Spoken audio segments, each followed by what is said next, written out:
طلب علم دین میں اکابرین کے سفر۔ آج ہم سے علم دین حاصل کرنے کے لیے 1 گھنٹے کا سفر نہیں ہوتا۔ ہم علم دین سے اتنے دور ہو گئے کہ ہمارے پاس ہر کام کے لیے وقت ہے، مگر علم دین حاصل کرنے کے لیے 24 گھنٹے میں صرف 2 گھنٹے بھی نہیں ہیں۔ آج گلی گلی، محلہ محلہ، مدارس، ادارے، اکیڈمی اور جامعات موجود ہیں، مگر ہم دنیا میں طلب علم دین کا جذبہ کھو بیٹھے۔ ہمارے اسلاف کے اندر علم دین حاصل کرنے کا جذبہ تھا۔ وہ ایک حدیث سننے کے لیے کس قدر طویل سفر اور وہ بھی گھوڑوں اور اونٹوں پر کیا کرتے تھے۔ حضرت کثیر بن قیس رضی اللہ تعالیٰ عنہ کہتے ہیں کہ میں حضرت ابو درداء رضی اللہ تعالیٰ عنہ کے پاس دمشق کی مسجد میں بیٹھا ہوا تھا۔ ایک شخص ان کی خدمت میں آئے اور کہا کہ میں مدینہ الرسول سے صرف ایک حدیث سننے کی وجہ سے آیا ہوں۔ میں نے سنا ہے کہ وہ آپ نے حضور صلی اللہ علیہ وسلم سے سنی ہے۔ حضرت ابو درداء رضی اللہ تعالیٰ عنہ نے پوچھا، کوئی اور تجارتی کام نہیں تھا؟ انہوں نے کہا نہیں۔ کوئی دوسری غرض تو نہیں تھی؟ کہا نہیں، صرف حدیث رسول سننے کے لیے آیا ہوں۔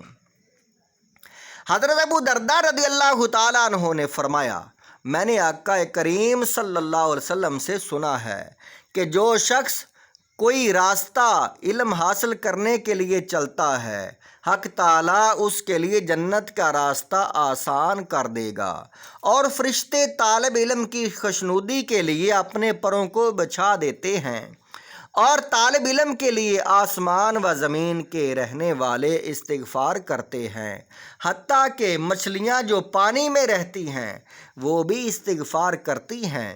عالم کی فضیلت عابد پر ایسی ہے جیسا کہ چاند کی فضیلت تمام ستاروں پر ہے۔ باحوالہ ابو داؤد۔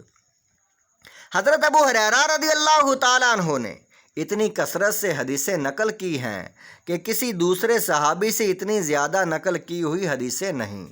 اس پر لوگوں کو تعجب ہوتا ہے کہ 7 ہجری میں آپ نے اسلام قبول کیا اور 11 میں سرکار صلی اللہ علیہ وسلم کا وصال ہوا۔ آپ 4 برس کی قلیل مدت میں آپ نے خوب علم حاصل کیا۔ آپ اصحاب صفہ میں سے تھے۔ تن پر 2 چادریں ہوتی، بسا اوقات کئی دن فاقہ میں گزر جاتے۔ بھوک کی وجہ سے جنون کی سی حالت ہو جاتی تھی۔ اس کے باوجود علم کی طلب میں لگے رہنا یہ ان کا مشغلہ تھا۔ ایک مرتبہ حضرت ابو ہریرہ رضی اللہ تعالیٰ عنہ نے جنازے کے متعلق ایک حدیث بیان کی کہ آپ صلی اللہ علیہ وسلم نے فرمایا، جو شخص جنازہ پڑھ کر واپس آ جائے اس کو 1 قرات ثواب ملتا ہے، اور جو دفن تک شریک رہے اس کو 2 قرات ثواب ملتا ہے، اور 1 قرات کی مقدار احد پہاڑ سے بھی زیادہ ہے۔ حضرت عبداللہ بن عمر رضی اللہ تعالی عنہما کو اس حدیث کے بارے میں تردد ہوا۔ انہوں نے فرمایا، ابو ہریرہ رضی اللہ تعالیٰ نے سوچ کر کہو۔ ان کو جلال آ گیا، سیدھے سیدہ عائشہ صدیقہ رضی اللہ تعالی عنہا کے پاس گئے اور جا کر عرض کیا کہ میں آپ کو قسم دے کر پوچھتا ہوں، یہ قرات والی حدیث آپ نے حضور صلی اللہ علیہ وسلم سے سنی؟ انہوں نے فرمایا، ہاں سنی ہے۔ حضرت ابو ہریرہ رضی اللہ تعالیٰ عنہ فرمانے لگے، مجھے سرکار صلی اللہ علیہ وسلم کے زمانے میں نہ تو باغ میں کوئی درخت لگانا تھا، نہ بازار میں مال بیچنا تھا۔ میں تو سرکار صلی اللہ علیہ وآلہ وسلم کے دربار میں پڑا رہتا تھا، اور صرف یہ کام تھا کہ کوئی بات یاد کرنے کو مل جائے یا کچھ کھانے کو مل جائے۔ حضرت عبداللہ بن عمر رضی اللہ تعالیٰ عنہ نے فرمایا، بے شک تم ہم لوگوں سے زیادہ حاضر باش تھے اور احادیث کو زیادہ جاننے والے۔ حضرت عبداللہ بن عدی رضی اللہ تعالیٰ نے بیان کیا کہ مجھے معلوم ہوا کہ حضرت علی رضی اللہ تعالیٰ عنہ کے پاس ایک حدیث رسول ہے۔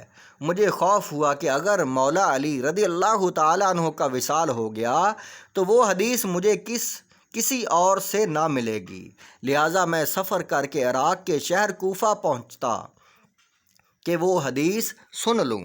اللہ تعالی ہمیں بھی علم دین کا ایسے ہی جذبہ عطا فرمائے۔